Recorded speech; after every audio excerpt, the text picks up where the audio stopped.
Welcome to MsMojo, and today we're counting down our picks for the unforgettable classics by artists who didn't catch on. And I'm too sexy for my hat, too sexy for my hat. What you think about that? Number 10, Kung Fu Fighting, Carl Douglas.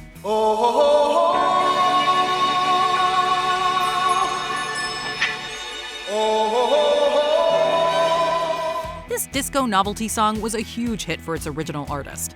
In fact, it's one of the best-selling singles of all time. But Carl Douglas, the songwriter and singer behind Kung Fu Fighting, has been all but forgotten. Everybody was kung fu fighting. Those kids were fast as lightning. Except when it comes to lists of one-hit wonders. Inspired by the martial arts movie craze popularized by Bruce Lee, Douglas's song is a celebration of the art of Kung Fu. Though it took some time to catch on, it soon became a mainstay of the burgeoning disco club fad. Now we're into a brand new trip. Everybody was kung fu fighting. While he never had another hit, Douglas's vocal track has been used several times on covers of the song. Keep on, keep on, keep on. Number 9, Unbelievable, EMF.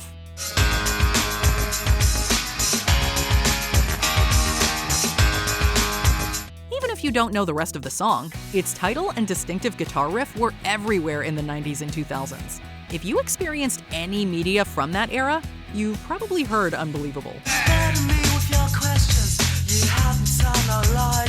A reliable needle drop for exciting moments, the song has been included on movie and TV soundtracks, trailers, multiple commercials, They're crumbelievable.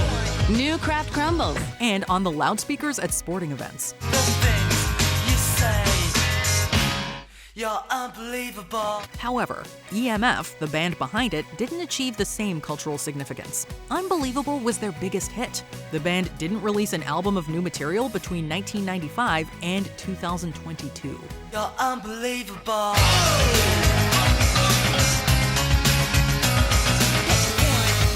Number 8, Funky Town, Lip Sync. This is one of those quintessential songs of the disco era. When you think of a song to define that time in music, Funky Town is top of the list. An international smash hit, the refrain, "Won't You Take Me to Funky Town," is disco at its cheesiest and grooviest. Talk about moving. The single was the most popular offering from the forgotten disco funk group Lip Sync, a cheeky homophone of lip sync. The band had the misfortune of emerging right before the disco era came crashing down at the start of the 1980s. Their sound was out before they even had a real chance at continued success. I want you to take me to Funky Town. Won't you take me to Funky Town? Number 7, Don't You Want Me, The Human League.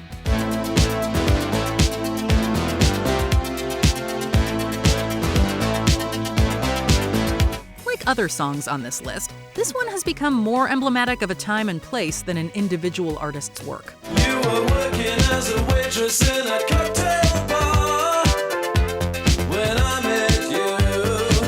Say the name The Human League, and even a voracious music lover might not know who you mean. Say the words, "Don't You Want Me, Baby," and suddenly they are transported to the neon-soaked 1980s. Don't you want me, baby? Don't you want me? Oh. This synthesizer-infused dark and edgy track is still a go-to karaoke duet even 4 decades on. The Human League still records and performs new music, although the lineup has changed significantly over the years. While they've maintained success in the UK, their crossover success didn't last very long. You better change it back or we will both be sorry. Don't you want me, baby? Number 6, Rock Me Amadeus, Falco.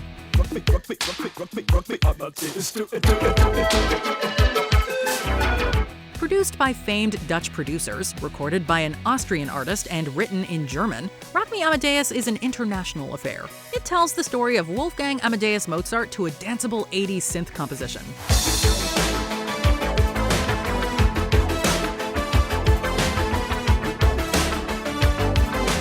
As this synth-heavy pop song was never translated from its original language, the artist Falco made history. No other artist had ever scored a #1 hit in the US with a German song.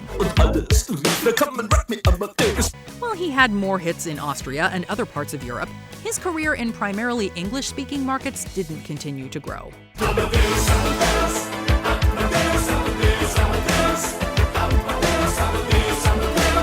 Number 5. This Is Why I'm Hot, Mims. This is why I'm hot. This is why I'm hot. Some songs become so ubiquitous that they become an entity unto themselves, often eclipsing the musician who made them in the process. The phrase, "This is why I'm hot" alone conjures up a very specific pop culture era. And if you need it hyphy, I take it to the Bay. Frisco to Sacktown, they do it every day. Released in 2006, it was the debut single of New York City rapper Mims. The track exploded in popularity on the radio, the Billboard charts, and on the ringtone charts. Remember when people actually followed ringtone charts? This is why I'm hot. This is why I'm hot. This is why I'm hot. Mims' subsequent releases were not nearly as successful, and he left music a few years later. He's since made a successful jump to the tech industry. You ain't 'cause you not. This is why I'm hot. Number 4. I'm Too Sexy, Right Said Fred. I'm too sexy for my love, too sexy for my love, love's going to leave me.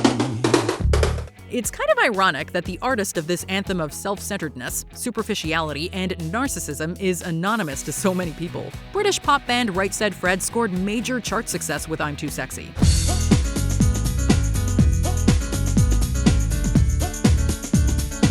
Poking fun at self-absorbed male models, the lyrics are a half-mumbled series of straightforward, self-directed compliments. I'm too sexy for Milan, too sexy for Milan, New York and Japan.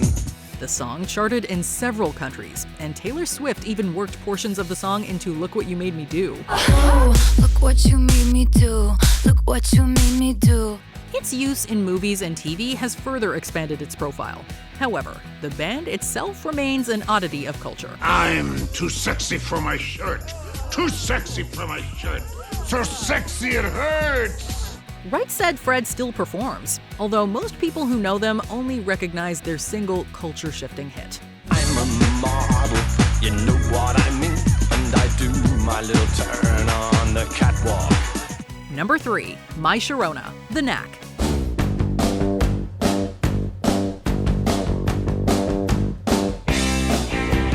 A karaoke song if ever there was one, this power pop hit was given a new lease when it was featured in a prominent scene in the Gen X cult film Reality Bites.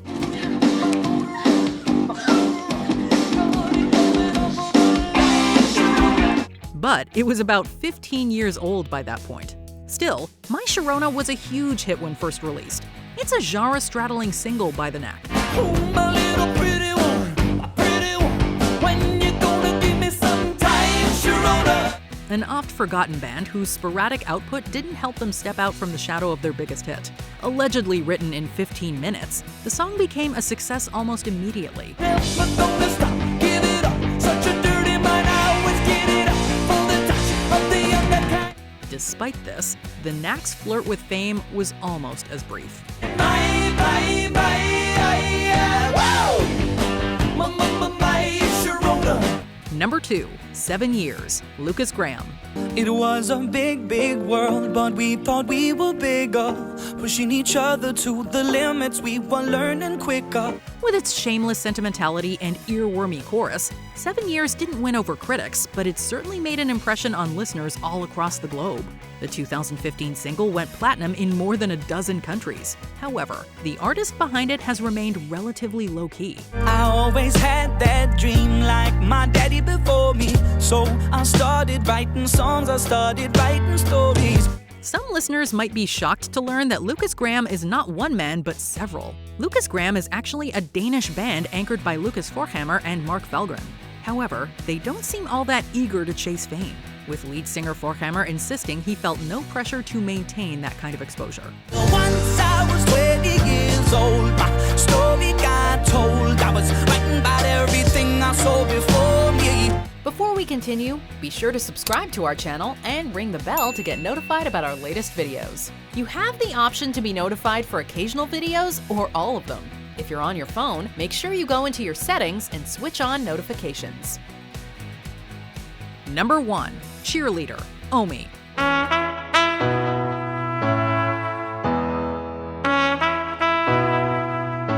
In 2012, this reggae track failed to gain any traction outside of Jamaica, where its artist is from. Cheerleader is a sweet song about the joy in finding a supportive partner. Oh, I think that I found myself a cheerleader. While the original track is great, it didn't achieve massive success. Then, in 2014, German DJ and producer Felix Yen added a dance-friendly beat and a trumpet hook and sped up Omi's vocal track, among other things. Because, oh, I think that I found myself a cheerleader. She is always right there when I need her. Suddenly, Cheerleader was a viral hit. The music video has reached over 1 billion views on YouTube. Omi's subsequent tracks haven't gained the traction of his first hit, but most artists never have the distinction of getting a platinum record. With Cheerleader, Omi went platinum in more than a dozen countries. Oh, I think that I found myself a cheerleader. Do you love other songs by these underexposed artists? Leave a recommendation in the comments. Well, I talk about it, talk about it, talk about it, talk about it. Won't you take me to Funky Town?